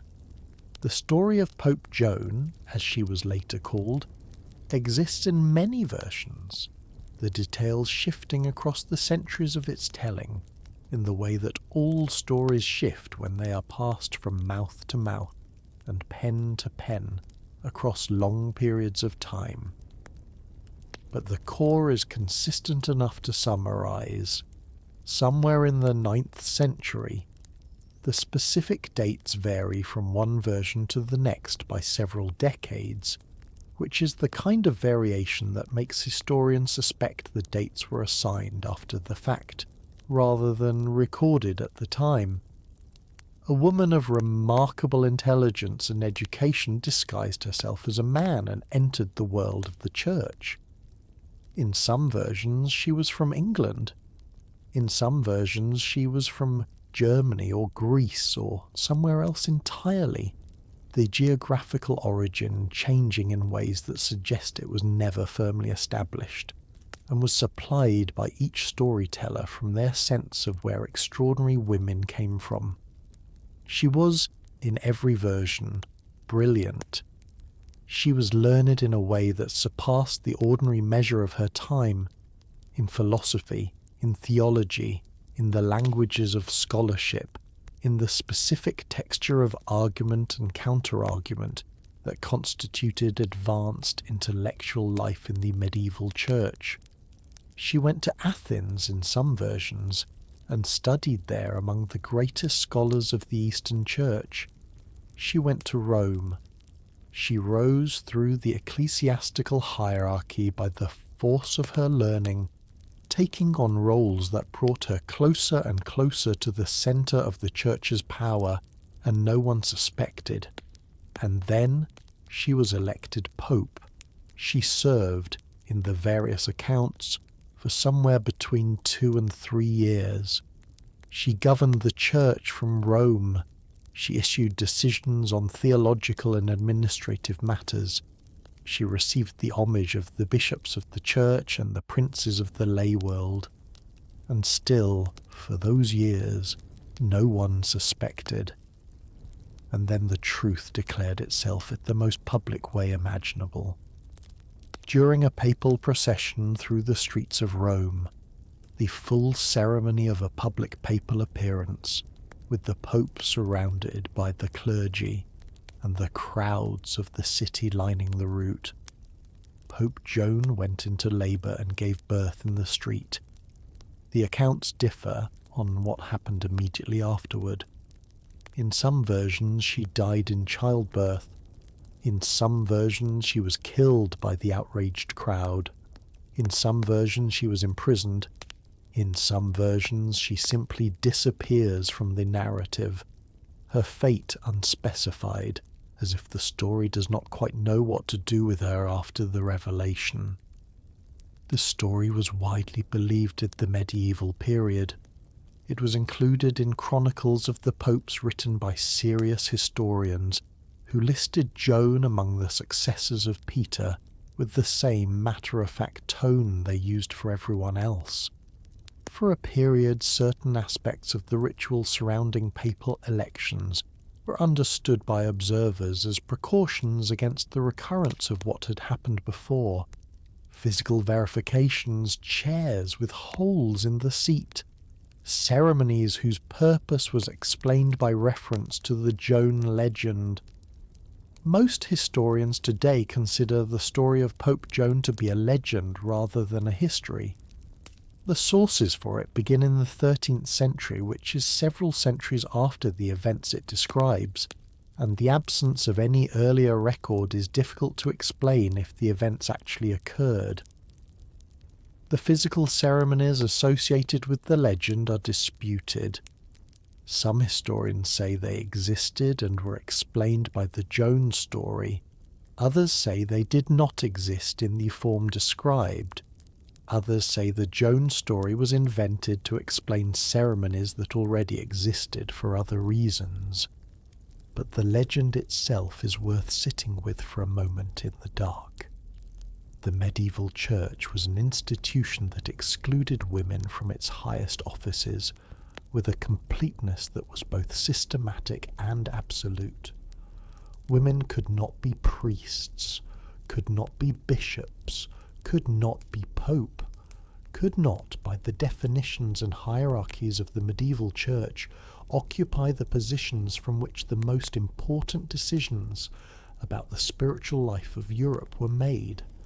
And yet here was a story, told by serious men in serious chronicles, accepted as history by institutions that had every reason to deny it, about a woman who had walked through every one of those closed doors, who had taken the whole system, with all its gates and checkpoints and requirements, and simply walked through it. Not by fighting it, not by demanding change, but by being so extraordinary that the system did not notice until it was too late what had passed through it. Whether she was real or invented, the story exists. It was told for centuries. It was believed for centuries.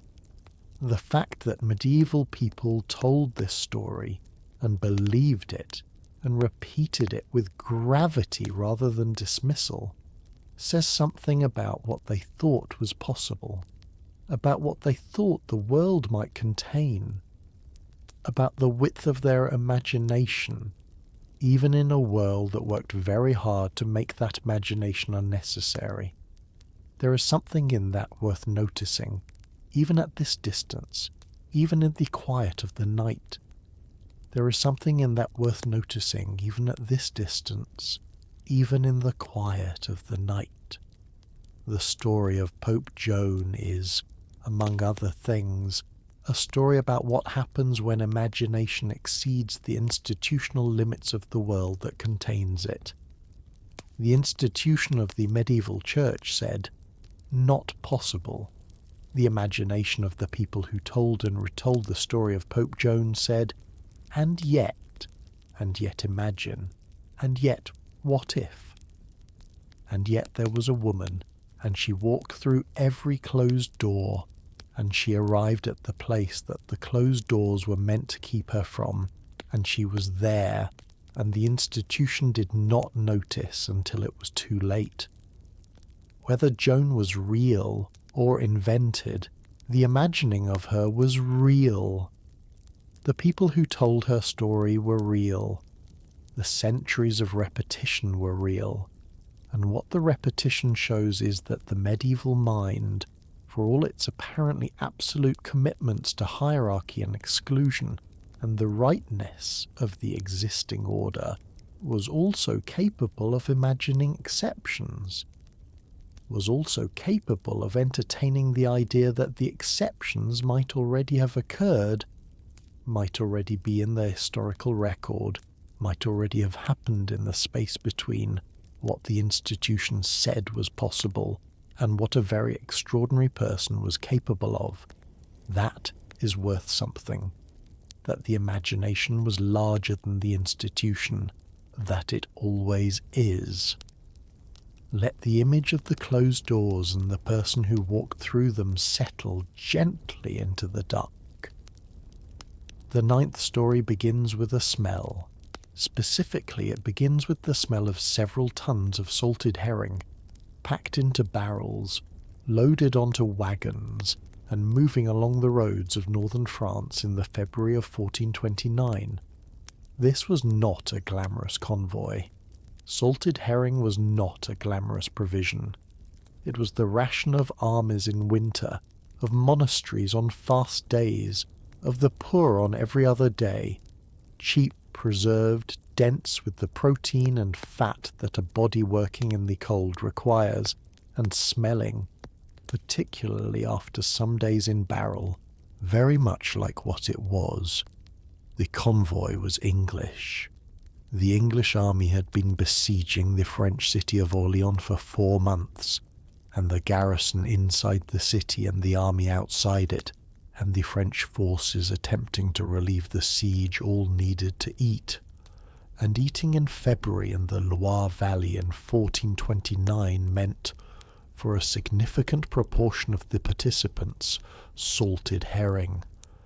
The English convoy was bringing its herring from Paris toward the siege lines at Orleans, and the man in charge of it was a knight named Sir John Fastolfe. Sir John Fastolfe was a real person, a veteran soldier with a long career, and he may, historians argue about this with some intensity, have been one of the models for Shakespeare's Falstaff, though the connection is uncertain and the Shakespeare character is so different from the historical Fastolfe that the connection, even if real, tells you more about how Shakespeare worked than about how Fastolfe did. Fastolfe's convoy was intercepted by a French force near the village of Rouvray on the 2nd of February 1429. The French force was commanded by the Count of Clermont and included Scottish allies, and it had cavalry, and it had numbers, and by every conventional military logic of the period, it should have resulted in a French victory that scattered the herring convoy and reduced the siege of Orleans by the English capacity to feed their soldiers. Fastolfe turned his wagons into a wall. He arranged the herring wagons in a defensive circle, a ring of solid wooden carts loaded with solid wooden barrels, and he placed his archers inside the ring and behind the wagons. This was not an original idea. The wagon fort, the wagenburg, the lager. It was a defensive formation with a long history, used when infantry or supply troops needed to hold against cavalry. But Fastolfe executed it, under pressure, with the speed and decision of an experienced commander. The French cavalry charged. The arrows came from behind the barrels of fish. The cavalry horses encountered the wall of wagons and the rain of arrows, and did what cavalry horses have always done when confronted with unexpected fortifications and concentrated archery. They shied and turned and created chaos in their own ranks. The Scottish infantry charged on foot and fared no better. The herring convoy won. The Battle of the Herrings, as it was called immediately and has been called ever since, was a significant English victory conducted from behind a wall of salted fish, and it is the only battle in the historical record to be named after a preserved fish, which is the kind of distinction that, once established, cannot be taken away. The story does not end there, which is what makes it more than just a remarkable military curiosity. The Count of Clermont's defeat at the Battle of the Herrings was a blow to French morale that landed at a particular moment. The French had been losing. Orléans was besieged and in genuine danger of falling, and if Orléans fell, the English position in France would be significantly strengthened, and the French cause would be severely damaged. The military situation was not good, and now the attempt to intercept a herring convoy had failed, which was the kind of failure that made people question whether anything was going to work. Into this atmosphere of depleted confidence and genuine desperation, there arrived at the French court a 17-year-old girl from a village in Lorraine. She said she had been sent by God to raise the siege of Orléans. She said she had been hearing voices, the voices of St. Michael and St. Catherine and St. Margaret, since she was about 13 years old, and the voices had been telling her with increasing urgency that she had a specific military and political destiny to fulfill. She wanted an army. She wanted to be taken to the Dauphin, the uncrowned French king. She wanted, in short, to be taken seriously.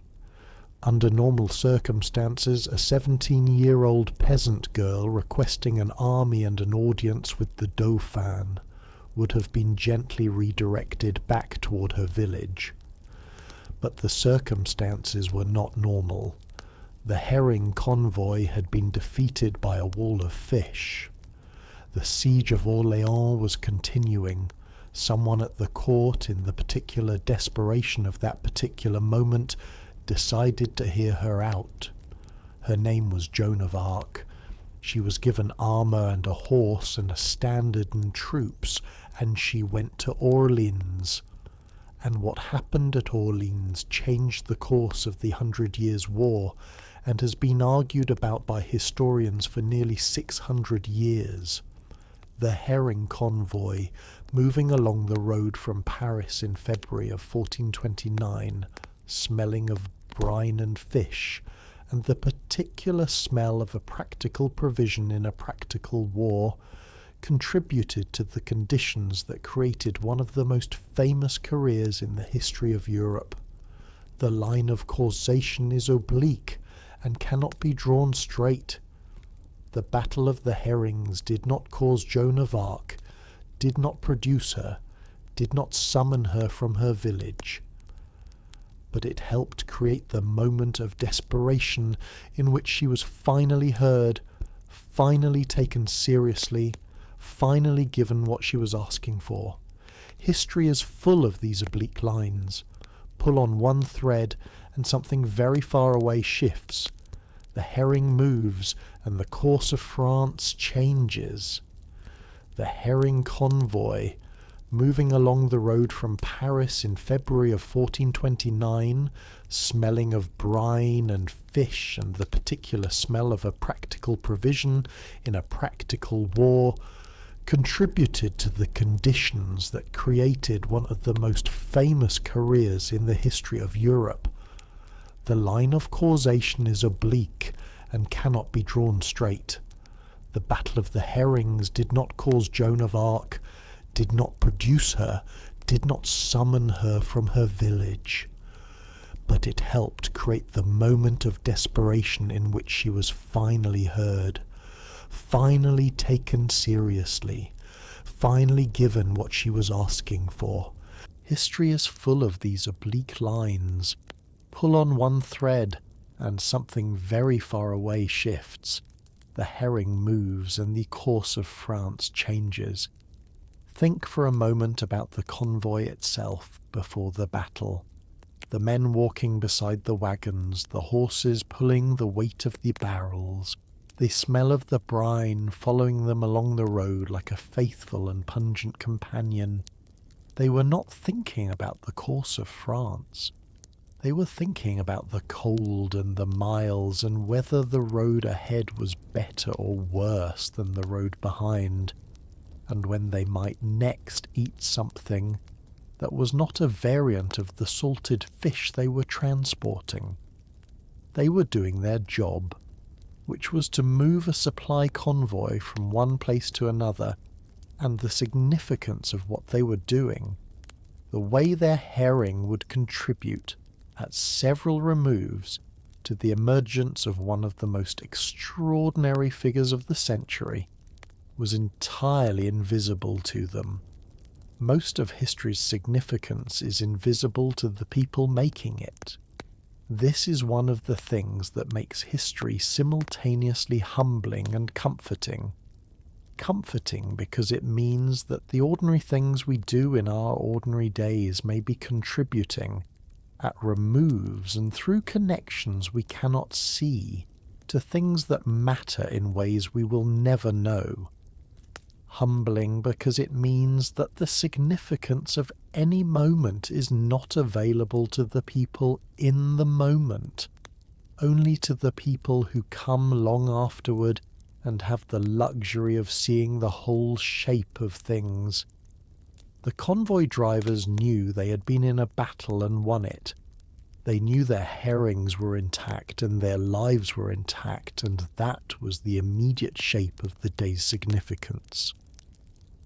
The larger shape was for later, for other eyes, for the historians who would trace the line backward from Joan of Arc to the Battle of the Herrings, to the barrel of fish that Sir John Fastolf drove to defend himself with. We do not know, looking backward, which of the ordinary things we did today will turn out to have mattered. We almost certainly cannot know. But the herring convoy is a small reminder that the connection between ordinary and significant is never as clear as it seems, and that sometimes the most important thing is the thing that smells like fish. The 10th story is the last, and it is told from inside a room. The room is Great Hall in Paris, in June of 1383. It is a room built for celebration, high-ceilinged, stone-walled, hung with tapestries that glow in the torchlight with the rich colours of dye that was expensive enough to be a display of power in itself. The torches are many, and the light they produce is warm and dancing, and fills the room with the particular quality of light that torchlight always produces, intimate in its warmth, dramatic in its movement, throwing the shadows of everyone in the room in long, unsteady lines across the floor and the walls. It is a masque, a costumed entertainment for the French royal court celebrating a royal wedding. The young King Charles VI of France is present, 24 years old, recently married, by all accounts a pleasant and intelligent young man, liked by his court, well regarded by his people, not yet the figure he will become. He is in costume, because it is a masque and everyone is in costume. He is not dressed as himself. 6 men come into the hall dressed as wild men of the forest. The wild man of the forest, the Wadwas, the Woes, the man of the woods, was a figure from medieval legend that had been part of European storytelling for centuries. He lived outside civilization, in the deep forest, covered in hair and leaves and the unkempt growth of someone who had abandoned the social compact entirely and returned to the raw state of nature. He was at once frightening and fascinating, a mirror held up to the social order by showing what the social order was constructed against. He appeared at masques and celebrations because he was a known figure, a legible symbol, a costume with a clear meaning. The costumes were made of linen covered in pitch and flax. Pitch is a dark, adhesive material derived from tar.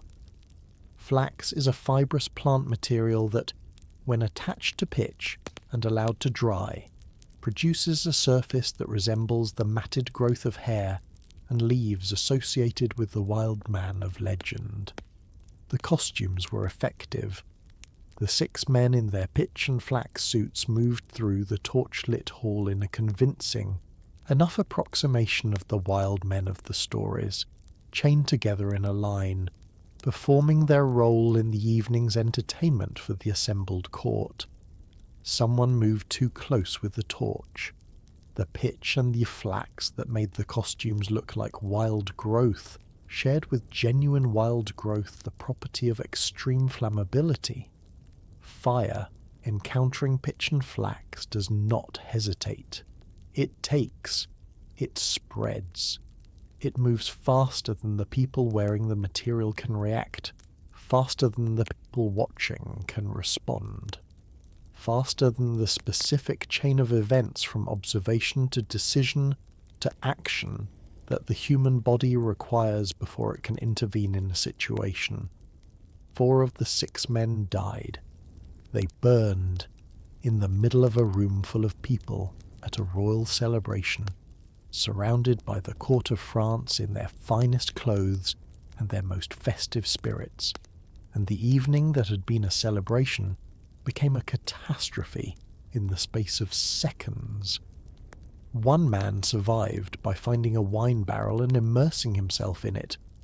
The 6th man was the King of France. He was saved because a quick-thinking woman, variously identified in different accounts, a duchess, an aunt of the king, someone who was close enough and decisive enough, threw her skirts over him and smothered the flames before they could take hold. The event was called the Bal des Ardents, the Ball of the Burning Men. It was witnessed by the entire court. It was recorded by the chroniclers who covered the court's activities with the diligence that such chroniclers brought to their work, and the diligence in this case was helped considerably by the fact that what they were recording was the most dramatic thing that had happened in a French great hall in living memory. Charles VI was physically unharmed. He did not burn. He had been pulled from the edge of the fire before the fire could reach him, and when the woman's skirts were removed from him, he was intact, whole, alive in every physical sense. But he was not the same. The events of the weeks following the Bal des Ardents were described by those who were close to the king as a gradual deterioration, a falling away from the self that had been there before the evening in the torchlit hall. He became confused. He became agitated. He had episodes in which he did not recognize his wife, did not know himself to be the king, seemed to be somewhere other than where his body was. He had to be managed gently and continuously by the people around him, and the actual work of governing France was taken up by other hands, while the hands of the king were occupied with things that were happening somewhere that no one else could see. He recovered partially, came back to himself for periods that range from weeks to months, during which he could conduct business and be a king in something like the ordinary sense, and then he would leave again, retreating into whatever it was that had taken hold of him in the weeks after the fire, and the people around him would pick up the governing again and wait for the next return. This continued for 39 years. For 39 years, Charles VI of France was intermittently present in his own life and intermittently absent from it. And the court and the kingdom arranged themselves around this intermittency as best they could, which was imperfectly, which had consequences for France that played out across the decades of his reign in ways that the historians have been tracing ever since. One of the symptoms recorded of his periods of absence was the belief that he was made of glass, that his body was not flesh and bone, but an extremely fragile, crystalline material that would shatter on impact. He refused to be touched during these periods. He moved very carefully, very slowly, protecting himself from the contact that he believed would break him. The doctors of his court, working within the medicine available to them, could not account for this belief and could not treat it, and could do very little beyond making sure he did not harm himself in the navigation of a world that was, for him during these periods, a world of unbearable fragility. He's remembered as Charles the Mad. It is not a kind name, and it is not quite an untrue name, and it is the name history has given to a man who went into a torchlit hall for an evening of celebration, and came out changed in a way that the rest of his life could not undo. The Bal des Ardents happened. The 6 wild men burned. The court of France watched. The king, wrapped in a woman's skirts, survived with his body intact and something else less intact. In a room full of torches in Paris in June of 1383, a summer night that began as a celebration and ended as something no one in that room was ever quite able to leave behind. Breathe out very slowly now. Let the torchlight fade. Let the hall become very distant, very quiet, very far away. Let Charles VI be at rest in the long rest that has been available to him since 1422. Let all 10 of these stories settle around you. 10 windows into a world that ended and did not end, because the world always ends and always continues, because the people in these stories were the ancestors, directly and indirectly, genetically and culturally and intellectually, of the people who came after them, who came after them, who came after them, all the way down to the people alive right now, all the way down to you, the dead Pope in his vestments, the dancers in the summer street who could not stop, the solemn Basel courtroom and the bewildered rooster, and the defence lawyer who made a genuinely good argument and lost anyway.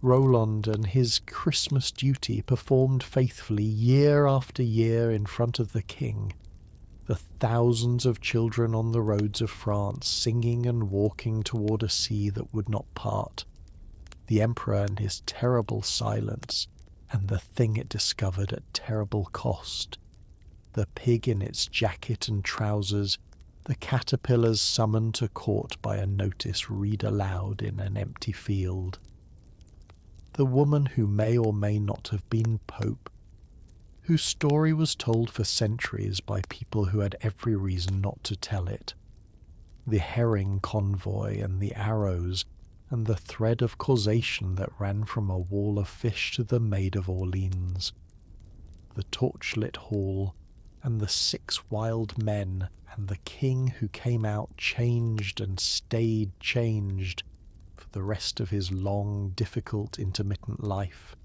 Each of these stories is a window, and each window, if you look through it long enough, shows you not just the specific strangeness of the specific medieval moment, but something more general and more lasting. It shows you people trying to make sense of a world that does not always make sense, using the tools available to them, doing their best under conditions they did not choose, sometimes with wisdom and sometimes with catastrophic wrongness, and almost always with the specific mixture of genuine seriousness and inadvertent absurdity that characterizes all human effort everywhere and always, in that the medieval world is not as far from us as the centuries suggest. The gap in time is enormous. The gap in assumption and knowledge and the specific texture of daily life is real and significant. But the deeper thing, the thing underneath all of that, the thing that is present in every one of these stories, is entirely familiar. People who needed to understand, people who needed to feel that their institutions were functioning, their world was coherent, the processes of justice and meaning were operating as they should. People who had experiences too large for their frameworks and reached for new frameworks, or stretched the old ones past their limits. People who believed in things completely and found that complete belief was not enough to part the sea. People who went to bed every night not entirely certain that the morning would be ordinary, and got up every morning and tried to make it ordinary anyway. You know all of these things, not from the medieval world specifically, not from reading about roosters and dancing plagues and burning wild men. You know them because you are a person, and persons have always known them, and the knowing of them is what connects every person who has ever lived to every other person who has ever lived, across every gap of time and culture and circumstance. You're connected to Roland tonight, to Frau Trophea, who danced against her will in a summer street, to the defence lawyer in Basel who stood up and made a good argument for a rooster, to the children on the road to Marseille who believed completely and were wrong and who turned around and walked home, to the deacon who stood beside the body of Formosus in the cold stone room in January and said the things that were required of him, to the miners of the Basel caterpillar court who excommunicated insects in an empty field and then went home for supper, to all of them in the wide, undemanding way that all people are connected to all other people by the simple fact of being people at all, not because their world was like yours, not because their experiences were yours, not because you would have done what they did or believed what they believed, but because underneath all the difference there is the same structure, the same needs, the same weariness at the end of a long day, the same particular quality of lying down in the dark and letting the strange and exhausting world go quiet for a few hours, while the body does what it knows how to do without any instruction from you at all. The body knows. It has always known. It knew when you were an infant who could not yet choose anything. It knew in the long ago nights of your childhood when sleep arrived without ceremony, before you had learned to resist it or to worry about it, or to lie there conducting negotiations with yourself about whether you were tired enough yet. It knows now. The body remembers sleep in the way it remembers walking, not as information, not as a skill that needs to be consciously recalled, but as something already present, already available, already in motion the moment you stop preventing it. You are very good at this, actually, at sleeping. You have been doing it all your life. You have been doing it since before you knew who you were or where you were or what the world expected of you. It is the most practiced thing you do, the most necessary, the one that the body moves toward without being asked, the one that, given the right conditions, the warmth, the horizontal, the quiet, the not needing to do anything, arrives reliably and completely. The conditions are right. They have been right for a while. The body has been waiting patiently for the mind to notice, and the mind is noticing now, or is close to noticing, or is already slightly past noticing, and beginning its own slow dissolution into the particular quality of thought that is not quite thought anymore, that belongs more to sleep than to waking, that moves with a logic that will not quite be available to you in the morning when you try to recall it. Let that continue. Let it continue on its own terms, without interference, without the effortful attempt to accelerate it, that only has the effect of slowing it. Let sleep approach in its own time, at its own pace, which is always slightly slower than you want, and always faster than you fear. Let the 10 stories settle now. Let the Pope in his vestments, and the rooster in its courtroom, and the children on the road, and the wild men and the herring barrels all find their place in the quiet at the back of the mind, where strange and wonderful things are kept, not urgently, not pressing for attention, just there, available if you want them, patient if you do not. Let your breathing be very slow, the way breathing is when you're almost asleep, the way it gets deeper and less effortful, more automatic, more like something that is happening to you rather than something you are doing. The fire is very low. The stars are out in the way that stars are out when the night is very advanced and the world is very quiet, and there is no one awake to look at them except you, briefly on your way somewhere else. They are the same stars that shone over Strasbourg in 1518, and over Basel in 1474, and over Rome in 897, and over the roads of France in 1212. They have seen all of it. They do not particularly care about any of it. They simply shine, which is what they were made for, or what they do, which amounts to the same thing. Roland's Christmas duty is done for another year. The dancers of Strasbourg have finally stopped. Somewhere in a field, a very old wall is still standing. It has been standing for 600 years. It has held the cold of the night in its stones through 600 winters, and it is holding it now, and it does not mind. The wall does not mind anything. It is simply there, patient and solid and indifferent to the centuries, which is a very good quality in a wall. You can rest now.